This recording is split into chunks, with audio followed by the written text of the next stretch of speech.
क्या सूरत है, क्या प्रेसिडेंट सेट की है हमने, चूंकि आगे स्टील मिल है, HBFC है, कई डिस्कोज हैं, कई और ऐसे सरकारी इदारे हैं जिनको अभी प्राइवेटाइज करना था। अगर हमने पहली ही मिसाल ऐसी बना दी है, आपका लोकल इन्वेस्टर ही अगर डर जाएगा तो इंटरनेशनल इन्वेस्टर आके कैसे इस प्राइवेटाइजेशन में हिस्सा लेगा? देखिए अरबाब साहब, सबसे पहले तो मैं इसको डिफेंड नहीं कर रहा हूँ। I totally agree with you कि प्राइवेटाइजेशन का जो ये PIA का हुआ है वो सही तरीके से मैच्योर तरीके से हैंडल नहीं हुआ।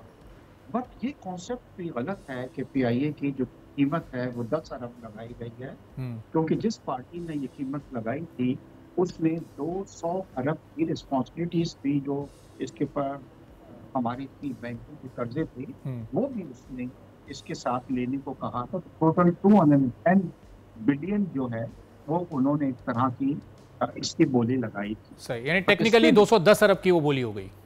हाँ, 210 की थी ना, क्योंकि जी इस पे इस वक्त 200 दूसरा बिलियन साहब, ये जो हुकूमत ने कहा था कि जो नया इन्वेस्टर आएगा $500 मिलियन इन्वेस्ट करेगा, उसका नाम ही नहीं दिया किसी ने।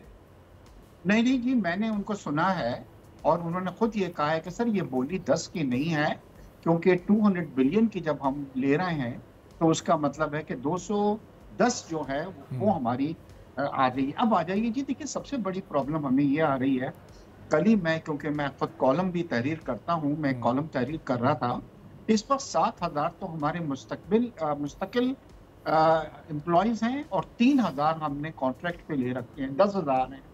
जब इस 10,000 को हम 33 पे डिवाइड करते हैं तो ये बहुत ज्यादा जा रहे हैं, ऑलमोस्ट डबल आ रहा है। जो इस वक्त एमिरेट्स एयरलाइन जो है वो 100 और 125 पर एयरलाइन उस पर जहाज के ऊपर काम कर रही है हमारे। अब जब आप एक तरफ उनको ये सख्ती करेंगे कि आप इन आदमियों को निकाल नहीं सकते जिनको पॉलिटिकल बेसिस के ऊपर रखा गया था, तो जो आदमी लेगा वो किस तरीके से जी उन सबको सैलरीज पे करेगा और उनको लेके चलेगा, और वो 3 साल तक एयरलाइन का लॉसेस जो हैं, जो बिलियंस में हैं, वो किस तरह बर्दाश्त होंगे।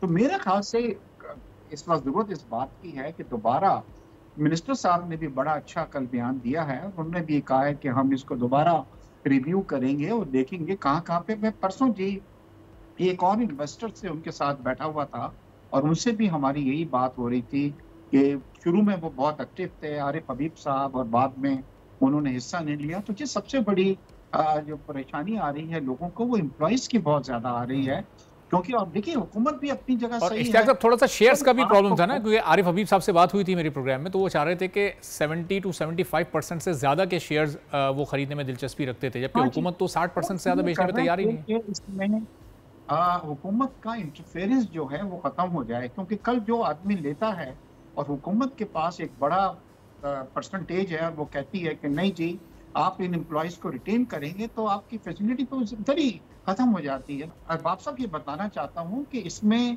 कोई ये बहुत अच्छी डील नहीं है कि बाहर के इन्वेस्टर्स आएँ और कतर एयरवेज आएँ और दूसरे लगाएं, क्योंकि होता ये है कि जब वो अपना प्रॉफिट लेके जाते हैं तो इस वक्त हमें ऑलरेडी बहुत प्रॉब्लम फेस होती है।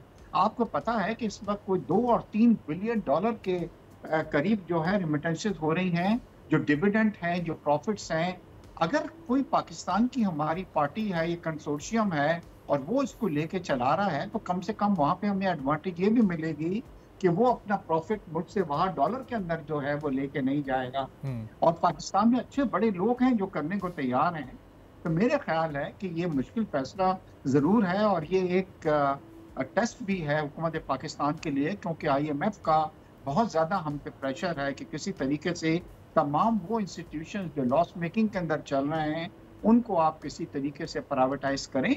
मगर इतना आसान ये नहीं होता जितना एक प्रॉफिट मेकिंग जो वेंचर होता है उसको प्राइवेटाइज करना होता है।